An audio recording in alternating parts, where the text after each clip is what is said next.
Купуването и продаването на гласове е престъпление. В студиото вече е Асен Ангелов, кандидат за кмет на София от партия СБОР. Справедлива България, обединени родолюбци. Благодаря за поканата. Здравейте. По право сте тук по жреби на ЦИК и по право в предизборната кампания. Кой сте вие и какво трябва да знаем софиянци за вас? Аз съм един софиянец, който не е политик и никога не е бил. И много искате да го подчертаете, нали? Разбира се, че искам да го подчертая. Защо това преимущество ли или недостатък? Не знам дали е преимущество или не. Ще видим решението на моите съграждани. Със сигурност аз не се кандидатирам като политик. Политиците се кандидатират да бъдат на власт. А аз се кандидатирам за работа. Кандидатирам се на работа, за да започна да работя за града.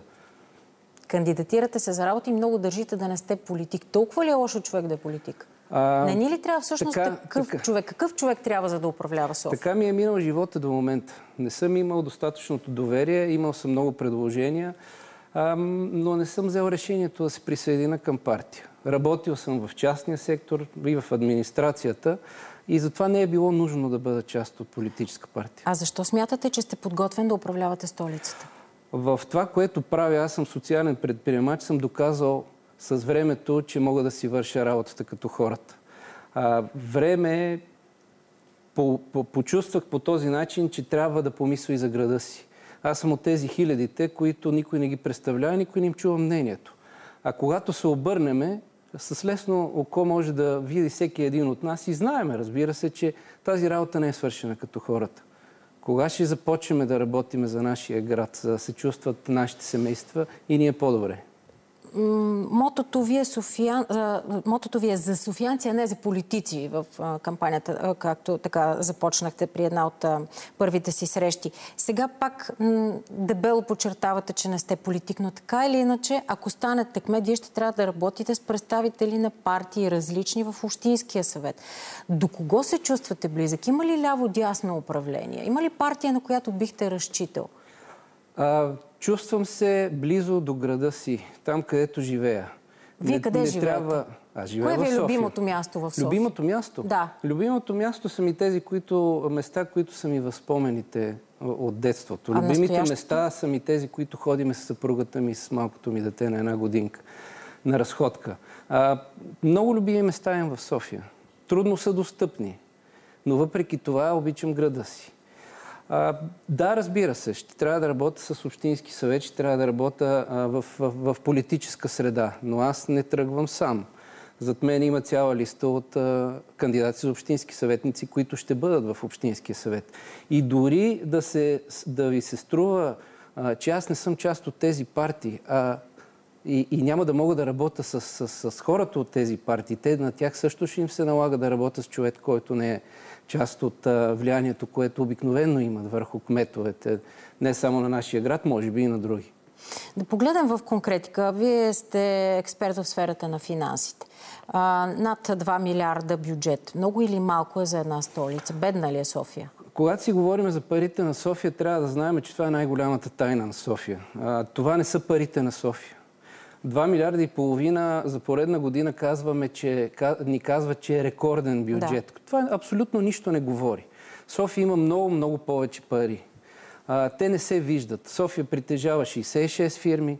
Те управляват, не мога да бъда точен, защото няма публични отчети, не са достатъчно ясни. Те управляват активи за над 15 милиарда. И нито една от тези фирми не внася средства в бюджета на София. Представете ли си кой мениджър би допуснал неговите директори да не внасят пари в бюджета, да изкарват фирмите на нула или с много малка печалба, повечето на загуба, и да твърдиме, че това е ефективно управление. Парите са много повече. Има пари за детски градини, има пари за тротуари, има пари и за по-качествени ремонти и за всичко, което може да си... Какво ще направите, за да стане по-прозрачно управлението на града ни, ако станете кмет?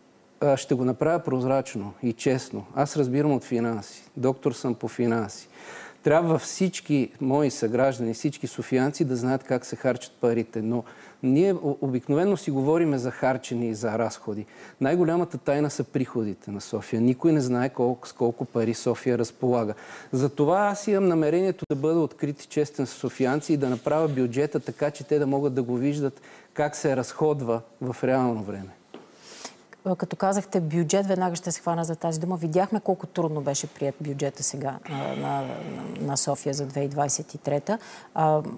Има ли в него политики за развитието на града или, както казват някои, има само за ремонт на ремонтите? Абсолютно никакви политики няма в бюджета на София или поне аз не виждам такива. Нормално е да се приеме трудно бюджета. Само ще ви дам за сравнение. Бюджета на Амстердам е над 400 страници. Защо ли?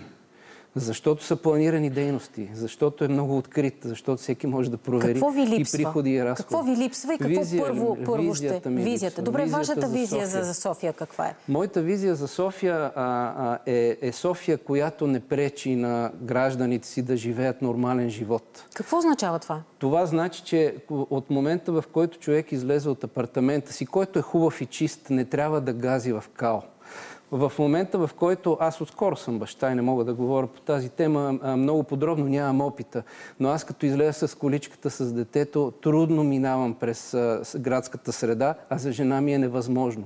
Виждам хора, които падат по тротуарите и не само аз, виждам ги по телевизията. На първо това време означава трябва... ли, че първо ще влезете в кварталите с сериозни инвестиции? Знаете ли... Да бъдем по-конкретни, се опитвам да ви знаете ли, мога да бъда много конкретен. Давайте. Вчера ме срещна един мой приятел и видяваме на един билборд, че съм се кандидатирал. Каза, твоята работа е лесна, защото градът е разрушен. Ще започнеш от Гола поляна. Аз се обидих, защото това е моята София, в която съм роден. Не е Гола поляна, но въпреки това толкова са много проблемите, че трябва да започнем от ежедневните, а след това за стратегическите. Кой ще е проблем? Цялата градска среда пречи. Има задръствания. Тротуарите не са ни както трябва. Задушаваме се от мръсен въздух, а няма около София производства вече. Това всичко зависи от способността да бъде управляван един голям град.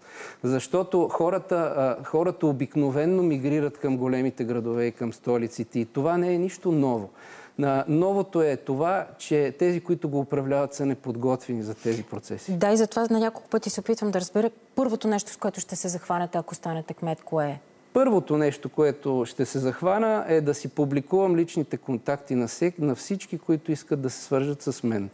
След това ще обявя лични, директни срещи с хората, които искат да поразговарят с мен и после ще се замисля дали да не уволня кмета по финанси, който въобще не се справят добре, нито с приходната, нито и с разходната част и въобще не е честен с софиянци. Темата енергетика има ли място във вашата програма и как? Разбира се, че има място в програмата ми, но темата е много спешна. Тя касае Топлофикация София. Какво ще направите? Това е сериозен исторически проблем за София. Разбира се, десетилетия наред Топлофикация София е огромна зависимост за самата София и все по-огромна става. Какво ще направите? Трябва да се предпази София да не фалира от начина на управление до Топлофикация. Иначе за мен е лесно да разказвам различни лафове, които слушам за това, че трябва да се модернизира. Вие знаете ли колко са и дълговете на Топлофикация София? Знам това, което е публикувано в публичното пространство, във вестниците и в писанията. Как може да се излекува проблема? Първо трябва да се изследва, защото Топлофикация София също е от голямата тайна на София, парите на София. Ние не знаем какво се случва там. Какви са възможностите за социално-икономическо развитие на София? Инвестиции за привличане или... За социално развитие и социални политики в София няма. Никакви. А вие какво предлагате? София изпълнява само държавните социални политики. Ние сме забравили политики насочени към възрастните хора, към хората с увреждания. А столицата трябва да си позволи и е длъжна да си позволява това, което държавата по някой път не може. Към финал вървим, да знаете.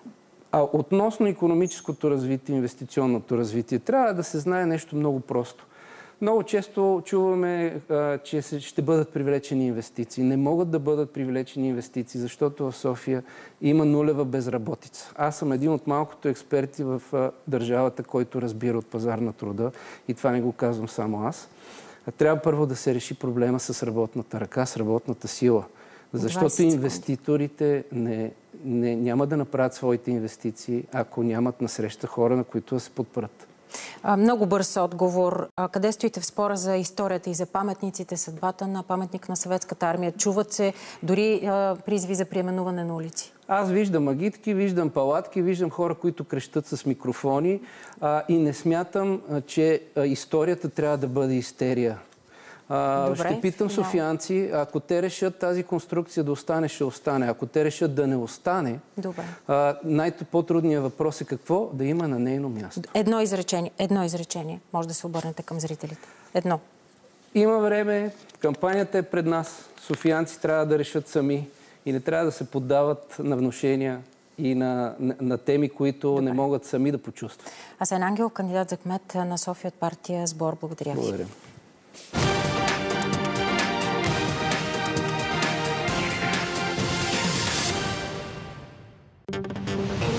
Купуването и продаването на гласове е престъпление.